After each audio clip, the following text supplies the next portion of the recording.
Allez, donc c'est parti pour le module 2. Alors, le module 2, il n'y aura pas que les deltas. Donc, on va avoir delta, du volume profile, des patterns. Et voilà. Pour la première petite partie. Donc, alors, les deltas. Donc, on avait déjà vu dans la première partie l'utilisation du footprint. Donc, maintenant, on s'habitue à voir les zones d'absorption et les niveaux d'absorption, pourquoi ça bloque, tout ça. Donc maintenant, on va voir des confirmations, tout ce qui confirme nos niveaux d'absorption pour pouvoir prendre nos ordres et mieux y voir. Donc alors, la définition des deltas, c'est quoi? Un delta, c'est juste la différence entre acheteur et vendeur. Quand il y a plus d'acheteurs ou quand il y a plus de vendeurs par rapport aux uns et aux autres, ça va nous donner un delta, c'est-à-dire si j'ai 100 vendeurs et 211 acheteurs, la différence est de 100, donc j'ai un delta de plus 100 pour les uns ou pour les autres. Voilà. Donc après, il y a quelques petites subtilités là-dedans. Hop. Donc un delta, alors mon petit stylo. Donc ici, qu'est-ce qu'on a? Donc sur chaque bougie, on a des volumes, hein. Donc ici 15 000, 5 000, donc ça c'est le volume total qui comprend achat-vente. Et cet achat-vente, par exemple, on va prendre les 15 000, ça nous donne 7 269 pour les acheteurs et 8 162 pour les vendeurs, qui va nous donner un delta en faveur des vendeurs de 893 contrats. Voilà. Donc c'est 893 contrats. Ça, c'est le delta final. Quand la bougie, elle clôture, c'est une bougie de 3 minutes. Donc ça va nous donner un delta en faveur des vendeurs. Alors, ce qu'il faut savoir, c'est qu'il y a un minimum et un maximum. Alors ici, le minimum et maximum, c'est pas du tout, il y a un minimum de contrat et un maximum de contrat. C'est qu'en fait, le minimum delta, c'est une poussée pour les vendeurs. C'est-à-dire qu'ici, les vendeurs, quand ils ont eu la main, ils ont poussé jusqu'à 1231 contrats en leur faveur, de plus que les acheteurs. Et quand les acheteurs ont eu la main, ils ont eu que jusqu'à 85 contrats en plus pour eux. Donc on voit dans cette main, ou dans cette bougie plutôt, que les vendeurs étaient totalement dominants, c'est-à-dire qu'ils ont poussé en leur faveur jusqu'à 1200 et ils finissent que à 893. Donc en fait là, le minimum et maximum delta n'a rien à voir avec le delta final. Le delta final, lui, c'est sur le maximum de contrats acheteurs, maximum de contrats vendeurs, et la différence fait un contrat. Mais à un moment donné, genre, j'ai une connerie, les vendeurs ont eu 6000 contrats, et les acheteurs, comme ils ont été jusqu'à 1200, ils avaient 4000 et quelques. Après, le marché s'est un peu équilibré, mais ça finit à plus 800. Donc voilà. Donc ça, c'est pour expliquer les deltas. Donc dans chaque bougie, on a des deltas qui sont soit acheteurs ou soit vendeurs. Donc ce qu'il faut savoir, c'est que normalement, un delta, chaque bougie, normalement, doit avoir des deltas avec la couleur de la bougie.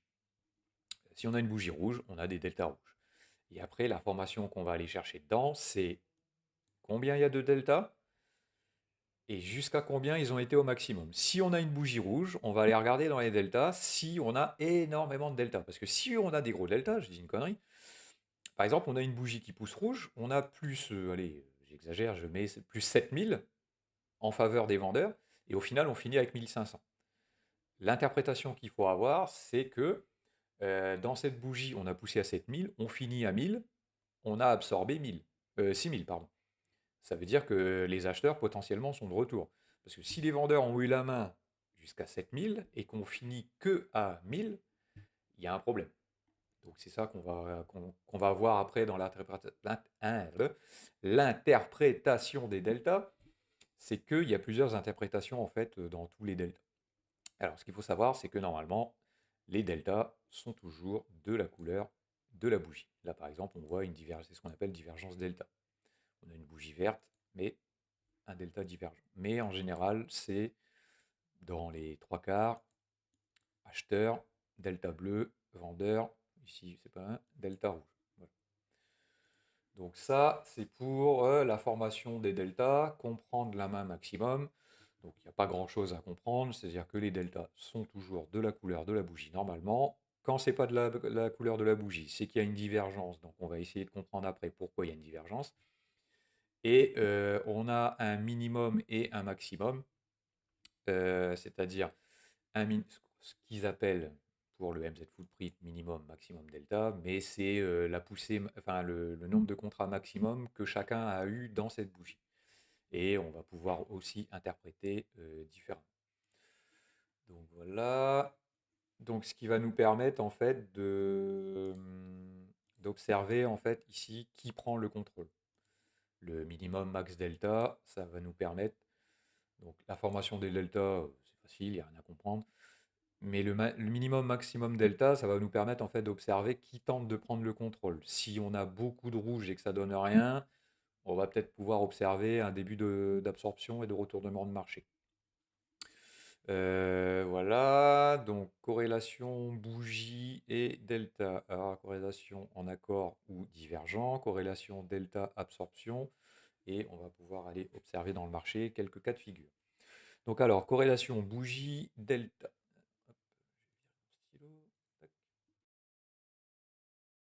Donc corrélation bougie delta, c'est ce que je viens de dire.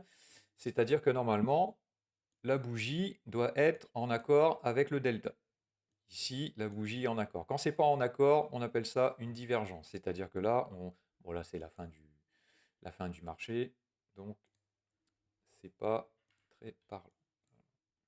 Donc là, on peut observer, alors c'est quoi la corrélation en fait entre bougie delta.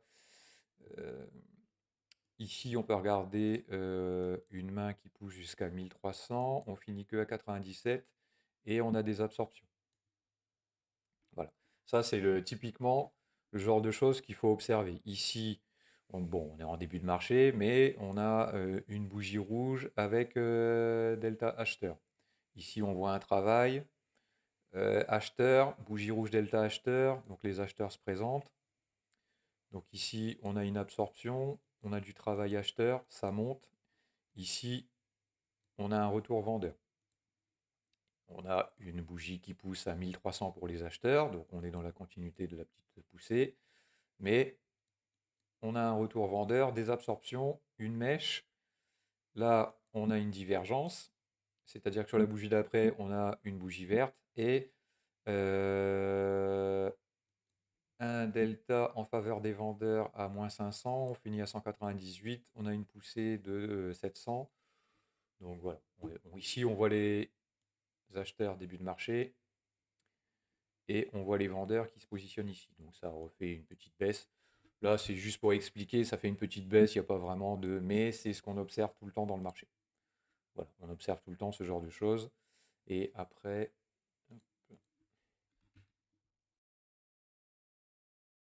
En fait, les deltas sont corrélés aux absorptions. Pourquoi? Parce que quand les absorptions arrivent, on peut avoir une absorption banale, en fait. On absorbe juste, et puis... Mais le mieux, c'est d'observer, en fait, des divergences dans les bougies, c'est-à-dire ce genre de choses. Ça met plus en valeur l'absorption. Ici, on a une bougie rouge, des deltas acheteurs, ça pousse vendeur, mais on voit des absorptions comme ça, absorption acheteuse. Là, tout de suite, c'est le genre de petite pattern, en fait, comment dire ça? Absorption delta, ou bougie, absorption delta, plus précisément, qui va nous mettre en fait la puce à l'oreille. Alors après, des fois, ça peut être un long travail qui a été fait d'absorption avant, et on va voir une bougie rouge avec des gros deltas qui sont absorbés, et là, une divergence dans les deltas. Donc là, on observe clairement un retour acheteur ou un retour vendeur. C'est ce qui s'observe en fait dans les marchés. Parce que si j'enlève ça, là, on va pas voir qu'il y a une absorption. Mais si je remets en fait le footprint, on voit tout de suite ce qui se passe dans la bougie et que c'est ce que j'appelle les bougies menteuses. C'est-à-dire que une bougie acheteuse ou une bougie vendeuse, c'est pas forcément ce qui se passe dedans. Parce que là, on pourrait se dire, oui, là, le marché il descend. Qu'est-ce qui se passe? Ou le marché il monte. Là, on voit typiquement une bougie rouge, mais les deltas sont acheteurs. Donc là, on sort d'une poussée acheteuse. Voilà, et on a des absorptions. Donc là, si on est en position, on va pas sortir. Ici, moi, je suis en position, je sors pas. Je sors pas, je continue. Je vais peut-être rapprocher mon stop, mais je vais pas faire attention à cette bougie rouge. Ici, on a... Là, on a des absorptions. On voit une bougie rouge. On a eu beaucoup de contrats acheteurs, beaucoup de contrats vendeurs, et on finit avec un gros delta. Donc là, il faut se méfier. Parce que là, on a ici une absorption, ici une absorption, et ici, on a beaucoup de contrats acheteurs et beaucoup de contrats vendeurs. Ça doit nous mettre la puce à l'oreille. Et c'est que ça, en fait. C'est ce qu'on doit regarder, en fait, dans le marché. C'est-à-dire les absorptions. Alors, on est toujours sur notre triptyque ici. D'abord les patterns, tout ça. Le VPOC, VWAP, on verra après. Mais quand on finit par les absorptions et delta, on doit absolument observer les deux. S'il n'y a pas les deux, c'est qu'il n'y aura pas de retournement de marché. Alors des fois ça peut arriver, on va arriver là, il va juste y avoir un machin et ça va retourner, mais c'est plutôt rare. Ce qu'il faut observer en fait c'est ça. Dès que vous avez une bougie qui ne va pas avec les deltas, il se passe quelque chose avec les deltas. Vous avez des absorptions, vous avez beaucoup de contrats et il y a un problème dans les bougies. C'est-à-dire que là typiquement, parce que normalement une bougie, si elle est bleue, ok, il y a un delta qui est normal. Là, il n'y a pas de problème. Vous avez une bougie rouge, il y a un delta qui est normal, très peu de contrats acheteurs ou vendeurs. Là, il n'y a pas de souci. Ça, ces bougies-là, c'est des bougies qui sont totalement normales.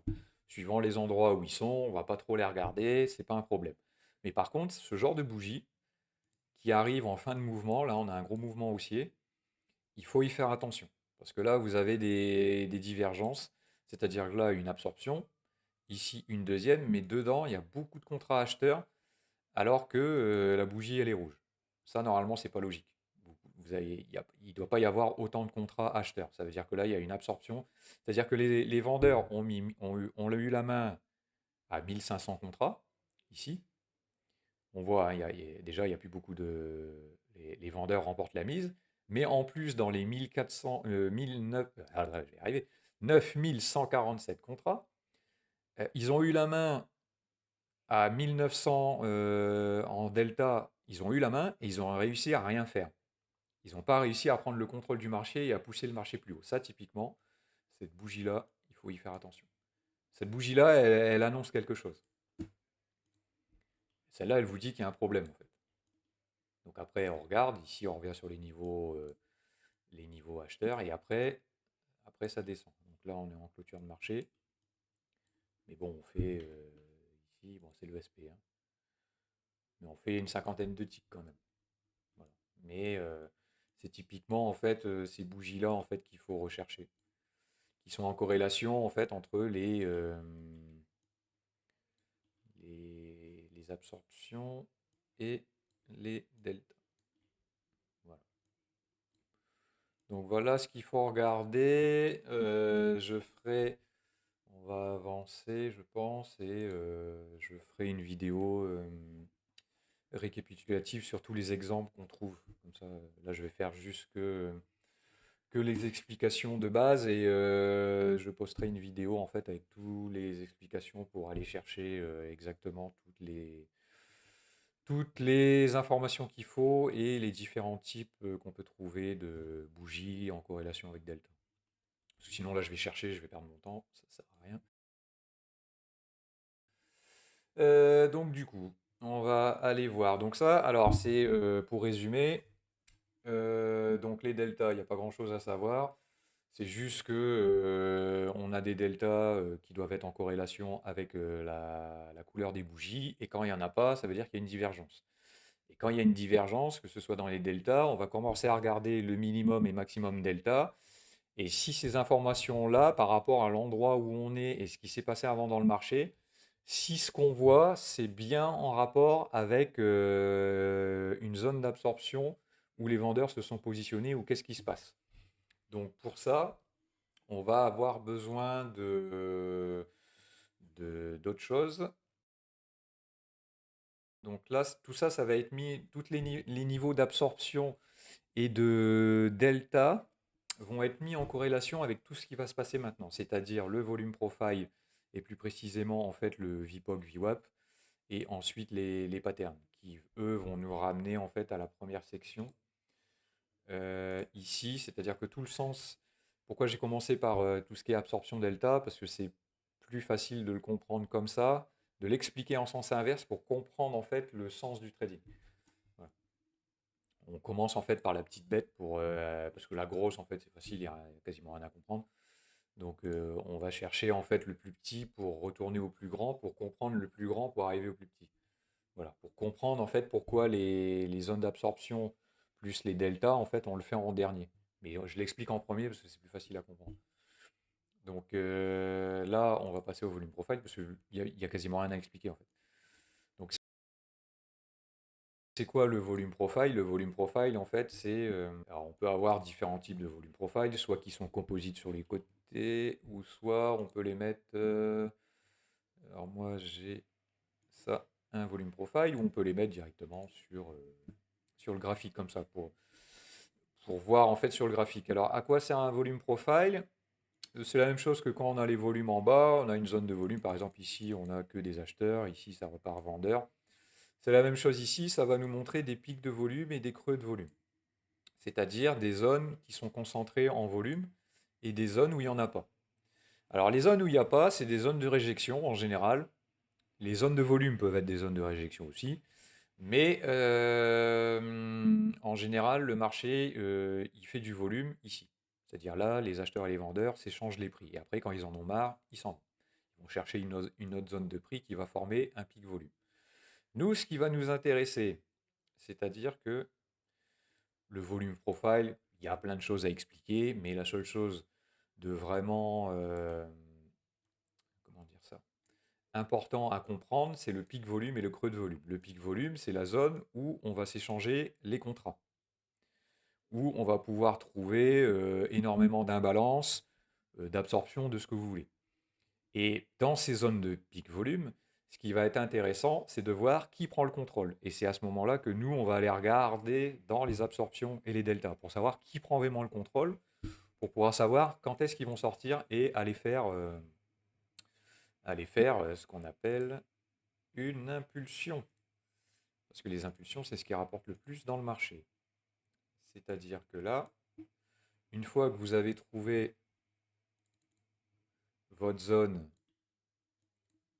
de range, ici c'est une zone de range. Donc si j'enlève ça, on a notre zone de range ici. Une fois qu'ils ont fini de ranger, là on va avoir un volume profile. Volume profile, il va faire ça, comme ça, ce qu'il appelle double distribution. Il fait une distribution ici, on s'échange les prix et après il s'en va. Et après il vient faire, il trouve une nouvelle zone de prix ici. Donc là, lui, le marché, en fait, quand il sort, il va faire un P. Ce qu'on appelle un P, c'est-à-dire qu'ici, il ne se passe plus rien. Là, ici, il n'y a pas de volume. Et ils arrivent ici, ils s'accordent sur le prix et ils s'échangent les volumes. Voilà. Et nous, ce qui va nous intéresser là-dedans, c'est le VPOC et le VWAP. Pourquoi? Parce que le VPOC, c'est le point de contrôle, le véritable point de contrôle, parce que vous avez des points pivots dans le marché, vous avez comment dire ça?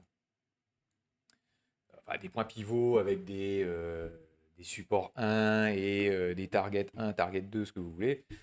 Mais le véritable pivot du marché, c'est le VPOC. Pourquoi? Volume Point of Control, parce que c'est le prix et le volume. C'est-à-dire que quand il commence le marché, il suit le marché comme ça. Voilà. Ça, c'est le vrai point pivot. C'est-à-dire que les acheteurs et les vendeurs, ils demandent un prix. Et ce prix, en fait, est qui est le plus tradé. C'est-à-dire, ils demandent un prix. Voilà. Et celui qui remporte la mise, bah, il fait soit monter le marché ou soit descendre le marché.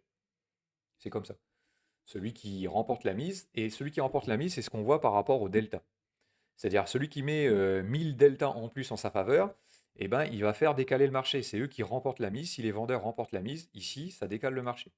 Là, genre, il y avait 1000 en plus de contrats. Donc, ils remportent la mise. Les acheteurs ne sont pas assez forts. Et sur le point de contrôle, c'est eux qui remportent la mise et ils décalent le marché. Le point de contrôle ou ailleurs. Mais pour comprendre le point de contrôle, c'est ça.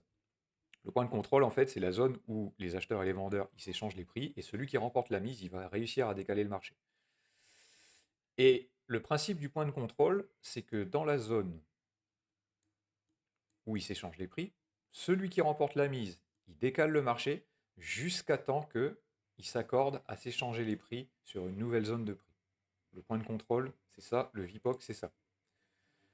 Et la différence avec le VWAP, c'est que le VWAP, lui, c'est le volume weighted average price, c'est-à-dire que lui, il est lissé par rapport au plus haut, au plus bas, et par rapport au nombre total de contrats. C'est-à-dire que lui, il est valable qu'au début, ou quand on s'éloigne et qu'on revient le chercher. Mais le plus fort, en fait, c'est d'avoir les deux en même temps. Là, vous avez VPOC, VWAP. Quand les deux sont pétés, c'est le meilleur que vous pouvez trouver. Et vous avez en fait la corrélation ici, c'est-à-dire là, vous aviez en fait les zones d'absorption. Zone d'absorption acheteur. Donc là, ici, on a une espèce de range, overlap, le marché repart, on casse, et là, on reprend les deux. Et on continue jusqu'à ici, où ça fait un wedge, et on revient comme ça. Mais ces zones-là, en fait, c'est les meilleures zones parce que quand on est au départ, il y a toujours des corrélations. Alors, je sais pas si on va les voir. Ah non, ça c'est en entrée de marché. Donc quand c'est pété les deux, vous avez toujours ici, ça c'est en début de marché. Quand on casse les deux en même temps, ça donne des bonnes impulsions. Ici, hop. Ici on a un range autour, VPOC, VWAP. On reprend VWAP et après on fait un bon petit décalage. Là on avait des zones d'absorption qui sont, on revient dessus. Donc le marché revient dessus. Ici, on a VWAP qui est au niveau de la zone d'absorption, VPOC qui est au niveau de la deuxième. Donc ici, on a une grosse zone où on s'échange beaucoup de prix et on va sortir les deux en corrélation. Toujours corrélation prix, les prix et volume. Prix, volume, que ce soit les absorptions, après, quand on voit dans les deltas, toujours en corrélation les deux. Prix, volume, VPOC, VWAP. Donc là, on a un VPOC qui remonte ici et on voit les zones d'absorption. Là, on répète la zone d'absorption, le VPOC et on continue. Et après, on vient de VWAP en dessous. On va aller voir. Donc là, on voit qu'on ne repasse pas VPOC, VWAP. On repasse pas, en fait, les VPOC, VWAP, c'est les deux pivots en fait, du marché. Et quand on les passe pas, si on n'arrive pas à les casser à la baisse, tout de suite, dès qu'on les repasse, ça peut être. C'est pour ça que j'ai essayé de créer, enfin pas de créer, mais de travailler sur des algorithmes en fait de Ninja, le builder là-dessus. Alors c'est pas forcément évident, mais une fois qu'on les passe, on revient pas, hein. On revient pas comme ça en fait dessus. Là, il revient sur VWAP et après il repart. Voilà. Donc ça, c'est pour les VPOC et VWAP. Donc quand c'est dans les débuts de séance, il faut toujours s'en servir. C'est toujours des marqueurs en fait de tendance, surtout VWAP. Et le VPOC, en fait, une fois qu'il est repris, lui, il va donner le tempo. À chaque fois qu'ils vont s'échanger les prix, mais aussitôt qu'on repasse au-dessus ou en dessous, ça va donner le tempo en fait. Après, il faut toujours faire attention, c'est-à-dire que là, on part d'ici et on a ce VPOC ici qu'on ne casse pas. Ici non plus, on le tient. C'est pas parce qu'il monte au-dessus. Alors, ce qu'il faut faire attention avec le VPOC, c'est quand on en a plusieurs comme ça, ici, ici, ici. Si on ne reprend pas les deux petits, il faut faire attention que tout ça, ce ne soit pas de l'esbrouf. Voilà. C'est pour ça qu'il faut toujours faire attention dans le footprint, il faut d'être bien, que tout soit bien coordonné.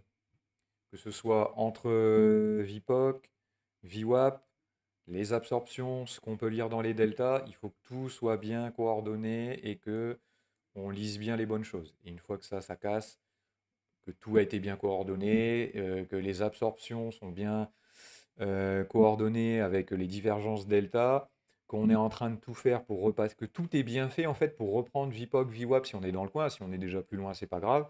Mais si on est dans le coin de VPOC, VWAP, il faut bien observer que tout est bien coordonné dans les absorptions et dans les deltas pour reprendre VPOC, VWAP. Voilà. Et une fois qu'on a bien vu ça, on peut être sûr que là, quand on rentre, on est en bonne position pour ne pas se faire avoir.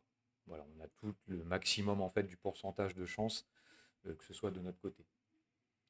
Donc ça, c'est la corrélation en fait entre VPOC, VWAP. C'est-à-dire en général, on les observe au départ.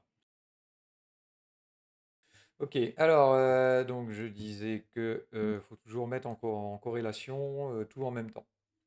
Une fois que c'est parti, on fait du suivi de marché, mais quand on est au départ ou quand on arrive sur une fin de mouvement, il faut toujours mettre les quatre ensemble. C'est-à-dire où on est VWAP. En général, VWAP, bon, si on a une tendance, on ne va jamais revenir la toucher comme ici. Mais il faut regarder en fait VPOC, parce que quand VPOC, lui, il va remonter, il faut regarder si c'est la fin du marché. Parce que quand les deux étaient en bas en même temps, si dans les deltas et dans les absorptions, donc VPOC, VWAP, c'est toujours à mettre tout en corrélation en même temps. C'est-à-dire que VWAP, lui, en fait, il va donner le sens de la tendance. C'est-à-dire une fois qu'on part au-dessus, bah, c'est haussier, ou en dessous, c'est baissier. Alors que le VPOC, lui, il va nous marquer où le marché va s'arrêter. Parce qu'une fois qu'on est en tendance, qu'on est parti, il va monter quand il y aura beaucoup de volume échangé plus tard. Et par exemple ici, il y a eu du volume échangé, mais ça ne s'arrête pas, le marché il continue. Et après, il n'y a pas eu assez de volume ici pour que ça remonte ici. Voilà. Mais quand lui, il se déplace, il faut toujours faire attention. Ensuite, de regarder les absorptions, de voir si les absorptions, par exemple là, on était acheteur, VWAP et VPOC en dessous, de voir en fait quand on revient ici, si les vendeurs reprennent la main. Ce qui va nous permettre en fait d'observer dans le footprint les deltas et les absorptions, regarder exactement qu'est-ce qui se passe pour voir si notre tendance est finie ou si on peut continuer, on déplace juste notre stop et on continue en fait à suivre le marché. Voilà. Donc le VPOC, lui, c'est un marqueur en fait de suivi de tendance, de savoir si la tendance va être arrêtée en fait ou si les ventes nous permettent d'observer si c'est une fin de mouvement ou si on continue. Voilà. Parce que lui, c'est le vrai pivot. Donc une fois que le pivot il se déplace, est-ce qu'on va reprendre le marché et repartir en bas ou est-ce qu'on va continuer? C'est ça la question. Chaque fois que le VPOC se déplace, c'est la question qu'on doit se poser. Si on a un mouvement, est-ce que c'est la fin du mouvement ou est-ce qu'on continue?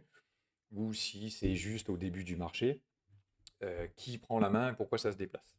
Voilà, ça c'est le but en fait du VPOC VWAP. Et quand on prend les deux et qu'on s'en va, c'est qu'on est dans la bonne direction. Et en corrélation tout ça, c'est-à-dire hop, ici, donc la corrélation de tout ça, c'est par rapport au delta.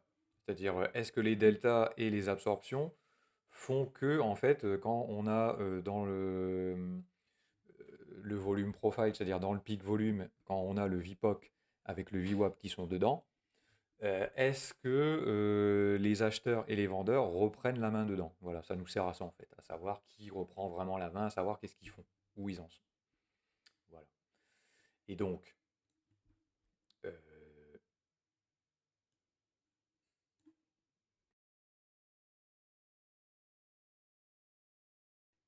tout ça doit être mis en corrélation avec quoi? Avec les patterns de trading. C'est-à-dire, les patterns de trading, c'est ce qui va nous permettre de voir les concentrations en fait des ordres, de bien comprendre les concentrations des ordres et dans quel sens ils doivent aller. C'est-à-dire, donc, apprendre à repérer des patterns, tout le monde sait le faire, hein, c'est juste des triangles, des trends, ce qu'on veut. Pour pouvoir anticiper la sortie, c'est-à-dire qu'on va pouvoir en fait observer dans ces patterns qu'est-ce qu'ils foutent. C'est-à-dire, est-ce que les deltas, les absorptions, et s'il y a un VPOC et un VWAP pas trop loin, est-ce qu'on fait en sorte que ces quatre-là, que ce soit VPOC, VWAP, absorption et delta, font que on va, avec cette pattern, soit pouvoir reprendre la main pour les acheteurs ou vendeurs, ou soit on va continuer dans le sens de la pattern qui a été créée, et qu'est-ce qu'on va pouvoir en tirer. Et c'est pour ça qu'on va pouvoir observer en fait une corrélation en fait entre pattern, absorption, delta, pour voir qui crée la prise de contrôle et pouvoir observer l'impulsion. Et par cette impulsion de sortie qu'on va voir ici, on va pouvoir suivre l'impulsion et pouvoir prendre des gains en fait de l'impulsion dans le marché. Voilà, c'est-à-dire qu'en fait les patterns vont pouvoir nous permettre de mettre en corrélation en fait les quatre petits modules d'avant, là, c'est-à-dire les VPOC, VWAP, delta et absorption, pour pouvoir prendre l'impulsion. C'est-à-dire, je m'explique. Par exemple ici, là, on avait notre marché qui s'en va, VWAP, VPOC. Là, le VPOC, il monte. Donc là, qu'est-ce qu'on peut observer? On peut observer un triangle. Voilà. Donc là, qu'est-ce qu'on va aller observer là-dedans? Donc là, c'est le 8 mai. Voilà. Donc là, on a la même chose. Donc on va pouvoir aller voir en fait ce qui se passe dedans. En fait, c'est pour ça que je commence toujours, moi, par ça. C'est-à-dire pattern, pattern de trading, VPOC, VWAP, et ensuite les absorptions delta. C'est-à-dire, ici, on a une pattern classique, triangle. Donc là, on est sur la pattern. Alors des fois, ça peut être des traînes hein, ou ce genre de choses qui fait comme ça, et on va observer en fait ce qui se passe dedans. Donc là, on a notre triangle. Et ben, on va aller voir. Quand on a un triangle comme ça, donc là, on se dit VWAP, VPOC. Donc on est toujours au-dessus. Donc le mouvement, il est haussier. Où est VPOC? VPOC, il s'est déplacé, il s'est mis dans le triangle. Donc dans le triangle, maintenant, on va pouvoir aller observer qu'est-ce qui se passe dedans pour savoir si on est dans la continuation de notre mouvement du chartiste classique. Si le triangle, on va avoir une continuation, ou si les vendeurs vont reprendre la main et on va avoir soit un pullback ou je ne sais pas trop quoi. Ou si on va continuer, parce que là on a encore du gain à faire, hein, ça on ne le sait pas, mais il faut qu'on sache dans quel sens ils vont sortir. Et c'est pour ça qu'on va aller observer les deltas et les absorptions de ce qui. Parce que là on a des absorptions dedans. Acheteur, vendeur. Donc là on va aller observer qu'est-ce qui se passe dedans pour pouvoir prendre notre décision. Donc là, on va sur notre footprint en dernier et on va aller regarder ce qui se passe dedans. Hop. Donc là, on avait notre fin de mouvement, on a pu observer delta vendeur ici, et c'est là qu'on observe. C'est ça les corrélations en fait entre tous les mouvements et tous les mouvements en fait entre absorption et le retour des vendeurs. C'est-à-dire que là, on observe des absorptions acheteuses et on voit ici une mèche avec. Donc là, on pousse à 1500, on finit à 100 contrats en faveur en delta. Donc là, ça nous met la puce à l'oreille. Donc là, on voit un mouvement et on va pouvoir observer en fait ici bougie verte, divergence delta. Bougie verte, divergence delta. Donc là, on sent qu'on commence à avoir un blocage vendeur. On a vu ici une absorption, mais on commence à avoir des divergences. Là, on sait qu'on vient d'un mouvement. Hein. Donc on observe des divergences. Ici, ça pousse. Pareil, on voit qu'ici, on a un premier blocage. Ça, c'est ce qu'on observe. Et c'est tout le temps comme ça, en fait, dans le marché. C'est-à-dire que divergence delta, zone d'absorption, le marché, il est bloqué. On vient d'un mouvement acheteur. On avait ici une continuité dans les absorptions acheteuses, mais ça passe plus. Hop, ici, on a 2000 contrats. Et ça, c'est ce qui se passe là-dedans. Hein. Mais après, le triangle, on ne le voit pas tout de suite. Mais on voit qu'il se passe quelque chose. On a vu ici un blocage vendeur. C'est ce qu'on a observé là, dans le footprint. Mais on n'a pas encore ici tout ce qui est dessiné. Ça, on le verra que ça a duré de 16h à 19h. Donc 16h, 19h, 16h, 17h, 18h, 19h. Ça a duré pendant 3 heures ici la zone de compression en triangle. Donc c'est pas des trucs qu'on observe tout de suite, mais on a vu un retour vendeur. Là, on a observé un retour vendeur dans les deltas. Donc on continue. Et ici, on a de nouveau des travails vendeurs. On observe le retour des vendeurs. Le marché passe plus. On continue d'avoir des absorptions acheteuses. Les acheteurs sont ici. Le marché, il est bloqué pour l'instant. Les vendeurs, on les a vus au-dessus. Là, on voit qu'il y a toujours des acheteurs, mais le marché, il est bloqué. Et au fur et à mesure, en fait, on voit la fabrication de notre pattern, en fait, au-dessus. On a toujours nos vendeurs, toujours nos acheteurs. Du coup, ça sort à quelle heure? 19h combien? 18h50, 19h. Donc là, 18h50, on a nos vendeurs qui essaient de passer. Et là, ce qu'on voit, c'est que sur nos zones d'acheteurs, on essaie de passer vendeurs. Ici, on a une grosse mèche. Et là, on commence à avoir des retours acheteurs. Et c'est ça qu'on observe. Ça, c'était un faux break. Et là, on a nos retours de nos acheteurs. Ça pousse. Ici, ça a du mal, c'est normal, c'est une zone d'absorption. Ici, on tente de passer et après, on passe. Hop. Et après, ça pousse. Ici, on a nos vendeurs qui essaient de reprendre le contrôle, mais ça ne passe pas. Et on continue de pousser.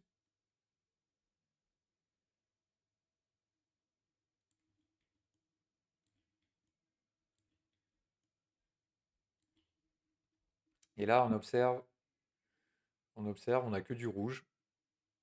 On n'a que du rouge. Et là, on commence à avoir en fait des gros deltas pour les vendeurs. Ici, c'était du tout petit. Là, on avait 700. On a poussé jusqu'à 700, mais on n'a que 600. Et on commence à voir ici, il n'y avait pas grand-chose, un gros retour acheteur. Et après, il n'y a plus de vendeurs. On observe dans les deltas, il n'y a plus de vendeurs. Ça pousse. Voilà.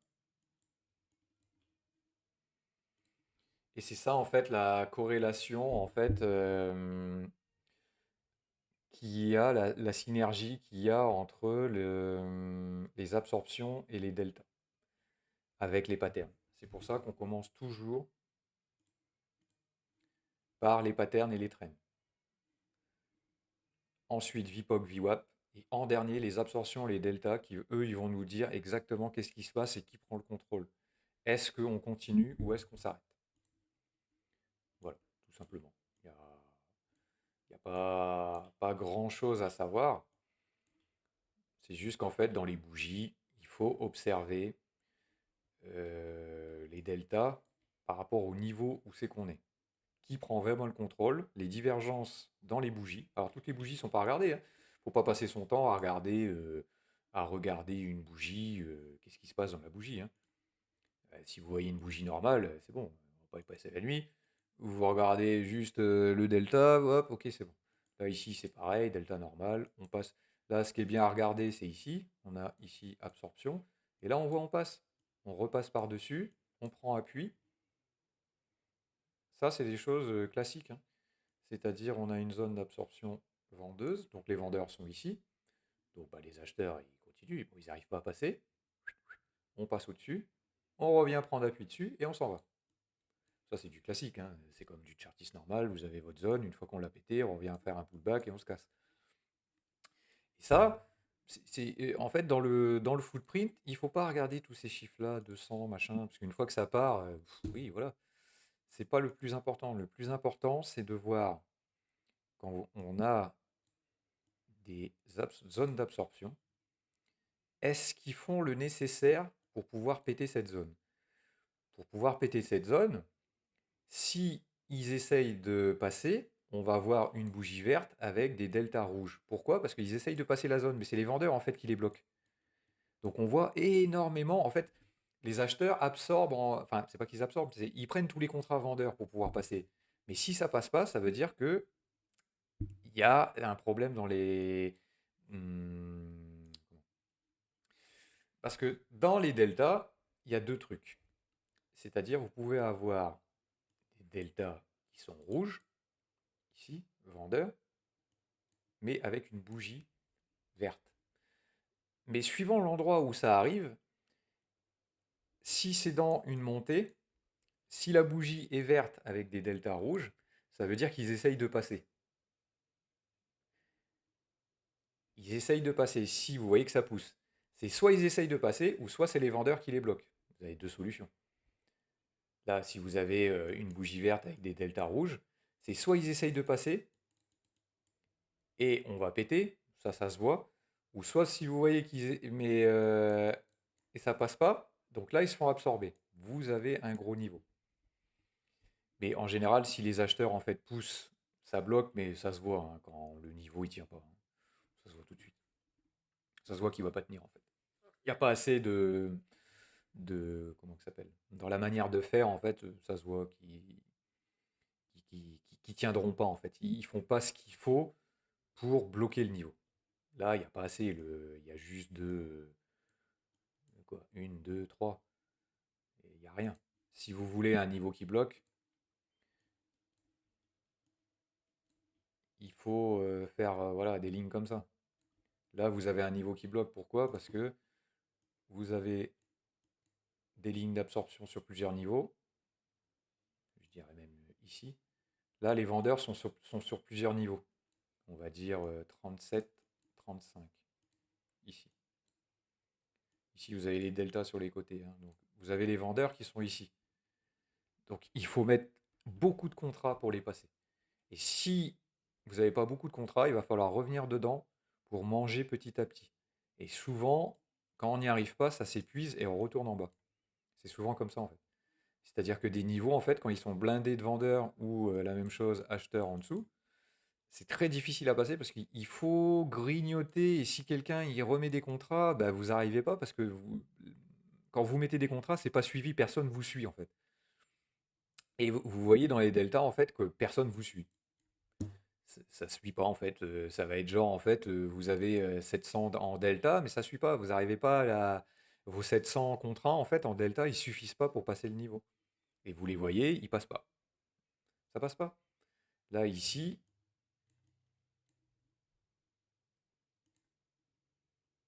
on a une petite absorption. Hop. Ici les acheteurs se retirent. Il n'y a plus d'acheteurs. Voilà. Parce que en fait ils attendent le niveau d'en dessous. Pourquoi? Parce qu'il y a plus de monde ici.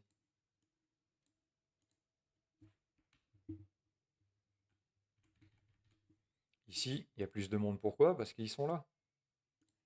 Ici, ça c'était. Ici, vous avez énormément de contrats. Vous avez une imbalance à 4 piles. 4500, vous avez 600. C'est très difficile à passer. Là, oui. Là, c'est très difficile à passer ces niveaux-là. Vous avez énormément de contrats en delta, en imbalance. Là, ces imbalances-là, oui, on peut les regarder par contre. Parce que là, ce niveau-là, lui, il est important. Si vous avez 300, machin, ça, on s'en fout. Mais quand vous voyez 4800, machin, là, vous avez plus les absorptions. Donc là, oui, là, on a un gros niveau acheteur. Là, on les voit. On sait que celui-là, par contre, 33, 31, ça va être coton pour passer, hein. Là, il faut qu'ils en mettent du contrat, hein.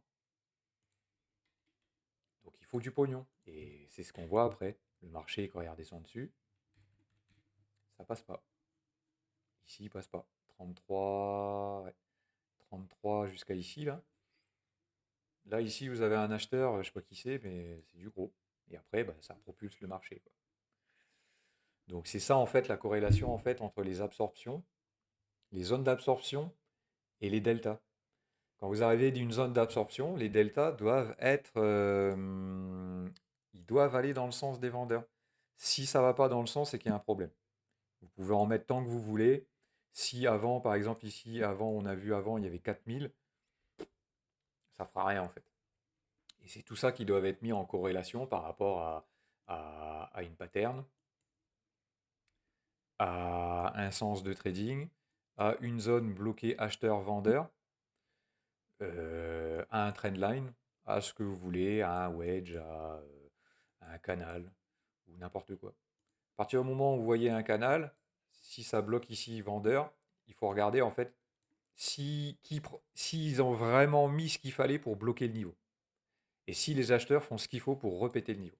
Voilà. Et si on va casser le canal. En fait, le footprint, en fait, il sert qu'à ça, à détecter les acheteurs et les vendeurs.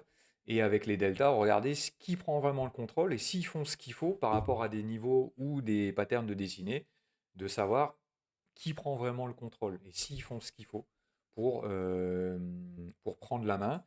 Et comme ça, vous, par exemple, là, vous voyez, vous êtes rentré vendeur ici, vous voyez que le marché y revient, ben, vous ne jouez que ça. Vous rentrez vendeur ici, vous avez 10 ticks.